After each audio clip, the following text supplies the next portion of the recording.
fake meat, good or bad for beginners? So in this video we're going to be thinking about, there's lots of fake meat out there. Is it a good thing or is it a bad thing if you're just getting started on a plant-based diet? My name is Alan Twigg and I'm a plant-based author, I'm a plant-based course creator, and I'm also, with my sister Joanne Graham, part of the Vitality Crew membership for women over 40 who are looking to improve their health, their fitness, their diet, and just all-round well-being. So I think a nice place to start this video is to consider why a lot of people ask me, Alan, you're plant-based now, you're on a plant-based diet, you're on a vegan diet, why do you sometimes still eat these fake burgers? Like there's one called the Beyond Burger, which is, it's uncanny, it really tastes like meat. It's almost like you're eating a burger. And I've been asked this question a lot, and I think what a lot of people who are on a normal diet or on a meat and dairy diet don't understand is that people who go plant-based, or people who make the decision to go vegan and plant-based, are not doing it because they don't like the taste of meat.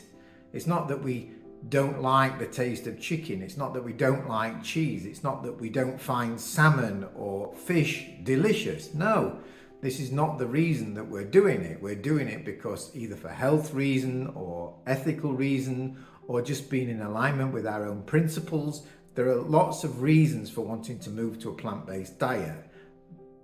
Taste is virtually never one of them. No plant-based diet eater, no vegan ever said, wow, I went vegan because I just hated the taste of meat. No, this is not something that happens. So first of all, I wanted to just clear that up. So there's a lot of bad publicity about fake meat, and I think it comes out of this strange belief that somehow if you go vegan or plant-based, you shouldn't be allowed to touch anything or ingest anything that either looks like meat or tastes like meat. But the truth is, the reason that people eat meat and dairy, and the reason that it's so difficult to go plant-based or vegan, is for two reasons. The first reason is that we believe that when we move to a vegan diet, somehow it's going to be really, really boring. We're not going to enjoy our food anymore. And the second one is habit. We've got so used to eating certain foods. Meat and dairy has been a part of our lives for years and years and years and years. So it's very, very difficult to change a habit that's so ingrained. And those are really the only two reasons that people don't go, or let's say that more people don't go plant-based. Taste and habit. And today we're going to be talking about the taste thing. So, fake meat, good or bad for beginners? Good, I would say, because when we're starting off, we've got that habit. We've been eating meat. Meals have revolved around meat. I remember when I used to be a normal a normal eater, meat it was always fish, chicken and meat with something else. So it was never a meal unless it had got fish, meat, chicken in it. Simple as that. That was what a meal was. So if we're moving to a plant-based diet and now you're taking those three components out, it's very difficult at the beginning to know exactly what you should replace them with. And the main thing is that we're making progress towards our goal. So when we're starting out, it really doesn't matter that much if we eat fake burgers, fake chicken, fake bacon, fake cheese. It really doesn't matter. The main thing at the beginning is that we're starting out, that we're making a change. Of course, if we decide to start at the beginning and we go and we do it properly by eating whole food plant-based diet, which involves lots of grains and beans and vegetables, that's obviously a lot better. But the most important thing is to get started. So fake meat is the perfect way to transition. It's a little help in making the change, and it's so nice that we have good tasting products now that help us along. It's a real blessing, honestly.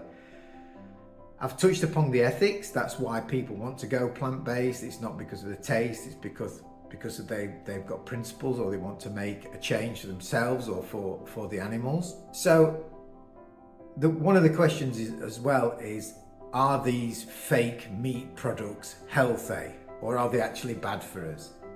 Well, I've actually watched a couple of videos that have gone into a lot of depth as to whether fake meat is actually more harmful to our health than proper meat.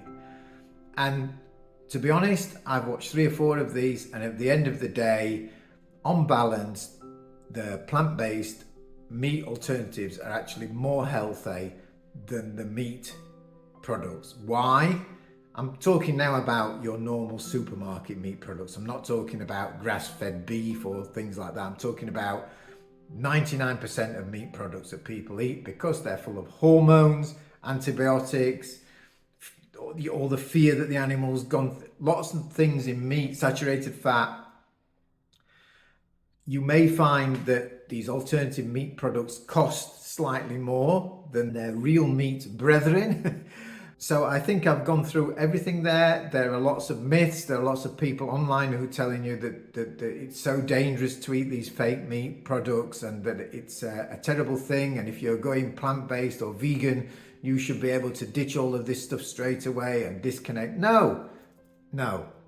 If you made a decision to start out on the path, then by all means, go ahead and enjoy those fake meat products to get you started. So if you've enjoyed this video, please subscribe to my channel, very much appreciated. Do all the other things that everybody asks, likes and all the rest.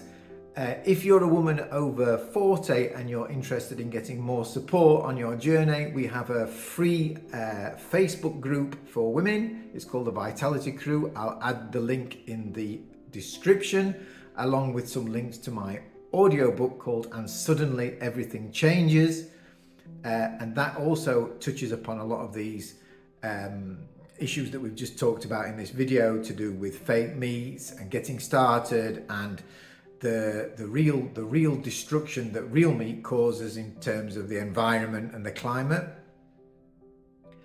And yeah, that's it. I hope you've enjoyed it, and as always, thank you very much for being here with me.